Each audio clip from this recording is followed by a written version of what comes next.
अस्सलाम वालेकुम नाजरीन। आज की इस नई वीडियो में मैं आप लोगों को सीरतुन नबी के बारे में बताऊंगी। मक्का में मुशरिकीन का क्या हाल था, क्या अकीदा था और उनके क्या क्या शिर्क थे, मैं आप लोगों को तफसील से बताऊंगी। आपको बता दूं कि हमारे प्यारे नबी सल्लल्लाहु तआला अलैहि वसल्लम आखिरी नबी हैं और इन पर नाजिल होने वाली किताब कुरान है। ये अल्लाह की आखिरी आसमानी किताब है।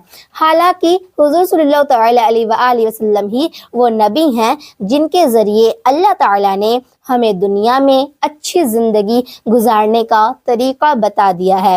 हालांकि इससे पहले बहुत से नबी आए, मगर वो सिर्फ उस समय के लिए ही थे और उन कौमों के लिए ही भेजे गए थे, और मगर आपको पूरी दुनिया के लिए रहमत बनाकर भेजा गया। यानी कि हमारे प्यारे आका हुजूर सल्लल्लाहु तआला अलैहि वसल्लम को पूरी दुनिया के लिए रहमत बनाकर अल्लाह ताला ने भेजा है। इसलिए अल्लाह ताला ने कुरान में फरमाया कि हुजूर सल्लल्लाहु तआला अलैहि वसल्लम ने ज़िंदगी तुम्हारे लिए बेहतरीन तरीके से गुजारने का तरीका बता दिया है। अब हमें सीरतुन नबी यानी कि हुजूर सल्लल्लाहु तआला अलैहि वसल्लम की ज़िंदगी की शुरुआत करने से पहले हमें थोड़ा सा पीछे जाना पड़ेगा।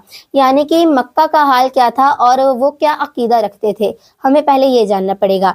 देखिए, मैं पूरे अरब की बात नहीं करने वाली हूँ, क्योंकि अगर वहाँ से मैं बात करूँगी तो इब्राहीम अलैहिस्सलाम से बात शुरू करनी पड़ेगी। इसलिए मैं सिर्फ मक्का के शहर से ही शुरू करूँगी।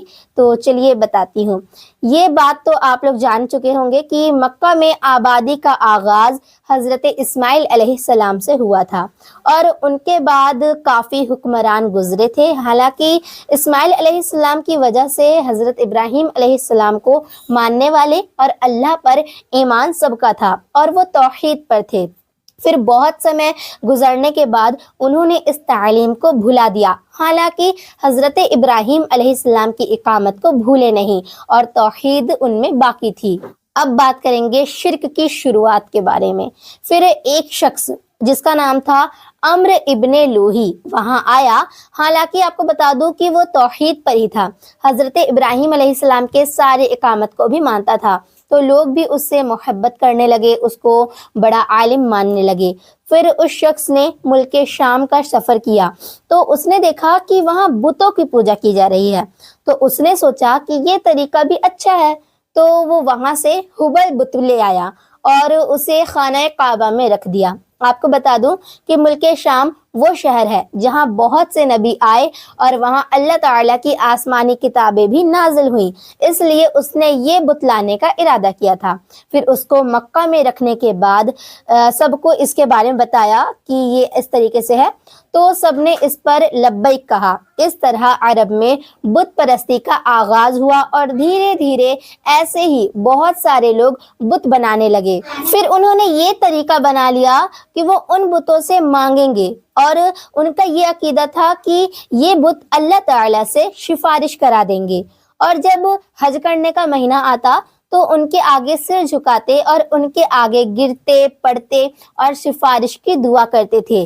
और उनका एक अकीदा ये भी था कि वो जानवरों को उनके पास लाकर या फिर किसी भी जगह पर उनका नाम लेकर ज़िबह किया करते थे।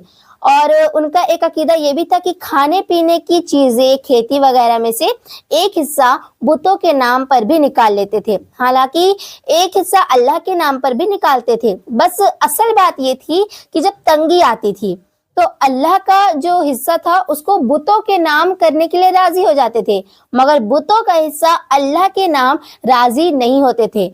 उनको लगता था कि बुतों का हिस्सा तो बुतों तक पहुंच जाता है, मगर अल्लाह का हिस्सा अल्लाह तक नहीं पहुंचता है।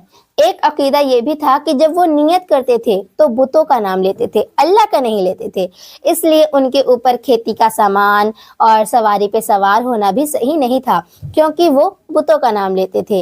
अगर कोई ऊँटनी से 10 बच्चे लगातार फीमेल होते थे तो ऐसी ऊँटनी को आज़ाद छोड़ दिया जाता था, उस पर सवारी भी नहीं होती थी, उसके बाल भी नहीं काटे जाते थे और मेहमान के अलावा उसका दूध कोई और नहीं पीता था। और जब भी ये फीमेल बच्चे देती तो उसके कान चीर दिए जाते थे, उसको भी खुला छोड़ दिया जाता था।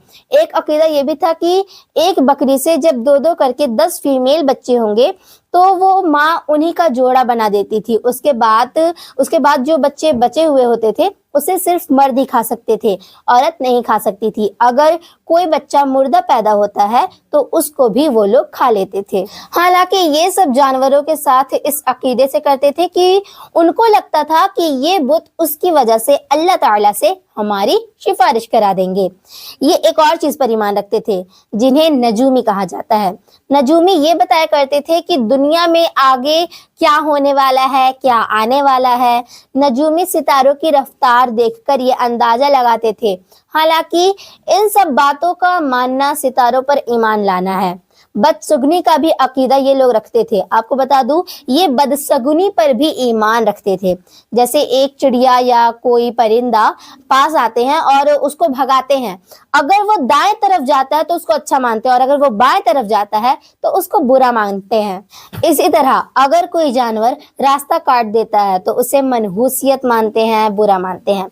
ये भी था कि वो खरगोश की हड्डी को लटकाते थे और जानवरों और औरतों को बुरा समझते थे और हज के महीने में बहुत सी बिदअतें किया करते थे जिनका जिक्र अल्लाह ताला ने कुरान मजीद में किया है। तो ये थे उन सब के हाल, इसलिए अल्लाह ने उनको मुशरिक कहा। आपको बता दूं कि मुशरिक उनको कहा जाता है जो अल्लाह को तो मानते हैं मगर और लोगों की भी इबादत करते हैं, जैसे बुत परस्ती करते हैं। और उम्मीद करती हूँ आप लोग समझ गए होंगे, क्योंकि मैं आप लोगों को इसलिए बताई क्योंकि ये हर मुसलमान को जानना बहुत जरूरी है। इसलिए आप लोग इस वीडियो को अपने तक मत रखिएगा, आपके जितने भी दोस्त अहबाब रिश्तेदार हैं उनको ये वीडियो जरूर शेयर करें और चैनल पर नए हैं तो जरूर चैनल को सब्सक्राइब करें। मिलती हूँ अगली वीडियो में। अस्सलामु अलैकुम।